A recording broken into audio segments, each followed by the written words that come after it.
Loretta Sage is missing. I'm gonna rescue her. I just want her to think of me as more than a cover model. Let's start living dangerously.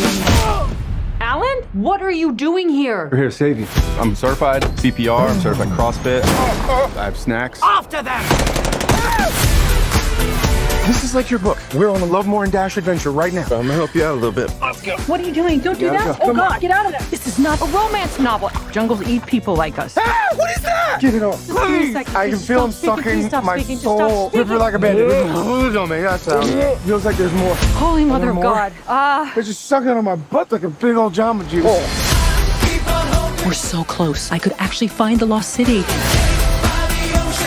If I don't get to this island, my friend and her cover model are going to die. I am driving. Oh.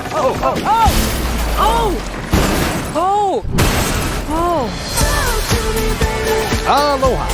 This is Trinidad, the Island Man, your Island Man, coming to you live once again from beautiful Hawaii here on the island of Oahu, bringing you, yes you, the best movie reviews on the entire island of Oahu. And yes, this is Trinidad, the Island Man, your Island Man. And today, opening weekend of the new movie, Sandra Bullock, Channing Tatum, and Daniel Radcliffe, I went and saw The Lost City. Now remember, without further ado, our rating scale, shock a thumbs up, it's good to see, I recommend it. Shock a thumbs down, it's junk, I don't recommend it. And, well, after watching The Lost City, packed full of stars, overall, it is a shock a thumbs down. Now, I wanted to like this movie. I went in expecting to really like this movie, and don't get me wrong, there were plenty of points where I did get a good chuckle, where there was some good action and adventure, and you know, Brad Pitt is in this movie for a little bit. He kind of does a cameo, and he steals this movie, honestly. And if they do a spin-off of this movie starring just Brad Pitt's character, I'm all in for that movie. I will watch it in a heartbeat. I will go to the theater and watch it because his character was much more compelling and interesting than the rest of this movie. Now, for those of you who had seen the trailer and are old enough to remember, or maybe you caught it on HBO or during its syndication, you know, in various places over the years, this is kind of the updated version of Romancing the Stone. Now, in that movie, I believe it was Kathleen Turner, was a novelist who gets caught in South America on some crazy adventure and has to be rescued by Michael Douglas. And all through the jungle, they go on this crazy adventure trying to get out of danger as drug lords are after them. Well, in this one, not to say it's a direct reboot of that, but it is definitely inspired by that movie. As you can clearly see from the trailer, Sandra Bullock's character is a novelist, a romance novelist, just like Kathleen Turner's character was, and writes these romance, you know, fictionalized romanced adventure novels. And she's very unhappy with her life, having been from academia, I guess having, you know, this might be a little bit of a spoiler, but having lost her husband, who was an archaeologist, and apparently having to go into this romance novel business to support herself. And much to her chagrin, she is a phenomenal success. And Channing Tatum is hired as the Fabio character. It's even said in here that he is the Fabio. Hey, Fabio, you know, blah, blah, blah. You know, to look like, you know, the hero on all these action romance novel adventures, the guy with his shirt half off, holding the woman, the damsel in distress, and rescuing her throughout these books. And she's very dissatisfied with her life and wants to give it up, when all of a sudden, during the book promotion tour of her last movie, The Lost City of D, she is kidnapped by Daniel Radcliffe, very much kind of playing a character like what we'd just seen, unfortunately, in Uncharted with Antonio Banderas' character, just not with as much swagger. We are talking about Daniel Radcliffe here, who's never really had too much weight in any of his roles outside of Harry Potter. And although this is an interesting twist and turn for Daniel Radcliffe to play a villain, unfortunately it is mostly played for laughs, and he's never really given the opportunity, either in the script or by the director or by his own inclinations and instincts, to really go for a villainous, scary role or person, you know, part that this could have been. He could have put some teeth in this role that might have actually prompted up this movie a little bit. But it's all tongue-in-cheek, pretty much, for his part. As he brings in Sandra Bullock, believing that she can decipher an actual ancient code or riddle that he's found amongst this you know, this dig site, this excavation that he's found on this island, that could lead him to this thing called the Crown of Fire. And believing it to be precious gems and jewels and rich, fabulous treasure, he kidnaps Sandra Bullock to decipher this, to find this city and where this Crown of Fire is. And Channing Tatum, seeing her get kidnapped and wanting, you know, whereas he is seen as a joke, as just a good-looking, handsome idiot, basically, which he is during this entire film. And you know, make no mistake about it. But he wants to raise his profile to her because he actually seems to have feelings for Sandra Bullock's character, and for her to take him more seriously, he sets out to rescue her, very much like the Michael Douglas kind of character. Unfortunately, he has none of those skills. So kind of the Michael Douglas character from Romancing the Stone is split into two characters. That's Brad Pitt and Channing Tatum, where, you know, Channing Tatum hires Brad Pitt to help him rescue Sandra Bullock. And, you know, basically this is the guy out of that Once Upon a Time in Hollywood kind of guy that Brad Pitt plays.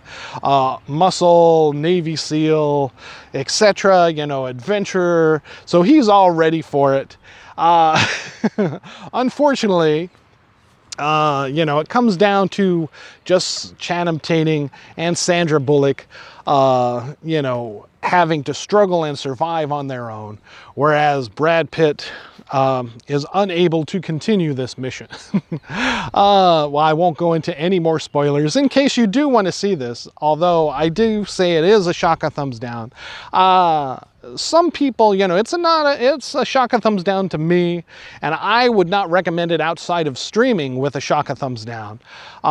Definitely something to check out later on Netflix, any of your streaming services, even video on demand once it comes out there. But to go to the theater and see it, you know, not really. And I certainly wouldn't own this movie.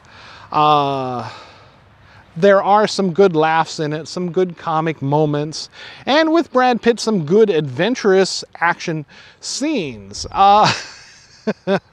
Outside of that, you know, although it didn't have me yawning too much, it was very, very predictable. And, you know, having seen Romancing the Stone, having seen Uncharted, I think this movie came out just too soon after Uncharted, where we just had an action-adventure kind of comedy with Uncharted, for it to really make an impact for the Lost City.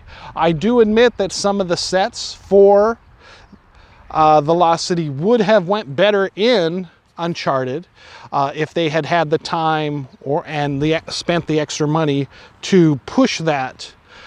These locations were much better, the sets were much better, but there was some obvious green screen, say like on top of a mountaintop where Channing Tatum and Sandra Bullock are looking out across the jungle landscape, and you could just tell that, yes, all that's behind them is, you know, green screen. It's like, you know, at least get some better green screen or fly them up to the top of the mountain. I mean, you're in the Dominican Republic where this was filmed anyways. Surely, you know, if you don't want to use that same mountain, you know, just, you know, a green backdrop, and, you know, look out, you know, you can see the scenery and then focus back on them against the green backdrop, you know, of the jungle, of the real jungle, not the green screen of your fake jungle with them on top of it. And that's only one of it. But again, this did have some good chuckles in it. If you were on a date with your significant other, you might want to go see this movie after dinner or before your dinner plans and the rest of your evening, just to, you know, kind of lighten the mood, as that's all it could be good for. But other than that, I would say definitely this is worth waiting on streaming for. You know, Daniel Radcliffe just doesn't have the gravitas to play a villain, and unfortunately maybe he does, but we certainly don't see it here. He could have. I think he has the chops. I just wish he would have went for it a little bit more serious in this role, to give his villain some menace instead of just being the goofy, you know, evil, maniacal madman behind the scenes. You know, as a two-bit James Bond villain, instead of what we had in Uncharted with Antonio Banderas, who actually had some kind of weight to his role and you know, menace behind his lines. You know, if there was no Uncharted out and this movie the Lost City had stood on its own, you know, maybe my review would be a little kinder.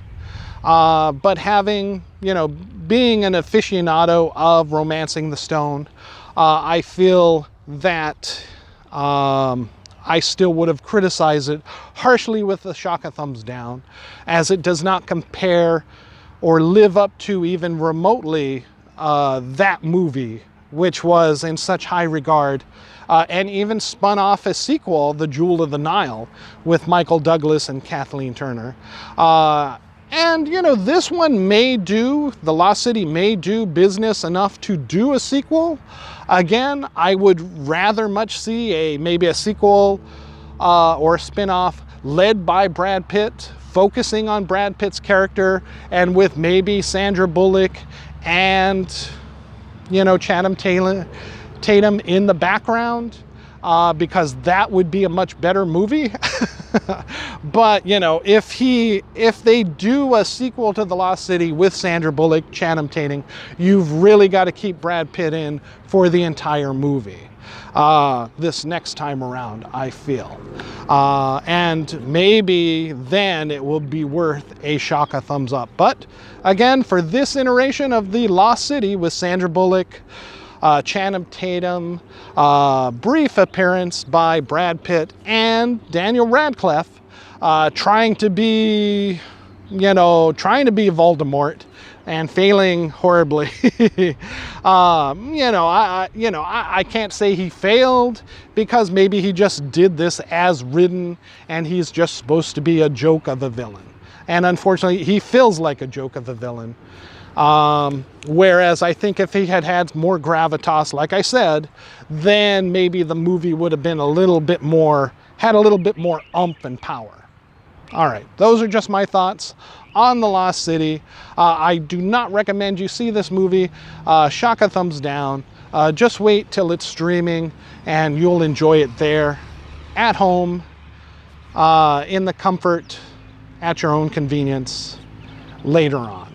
All right, mahalo so much and aloha.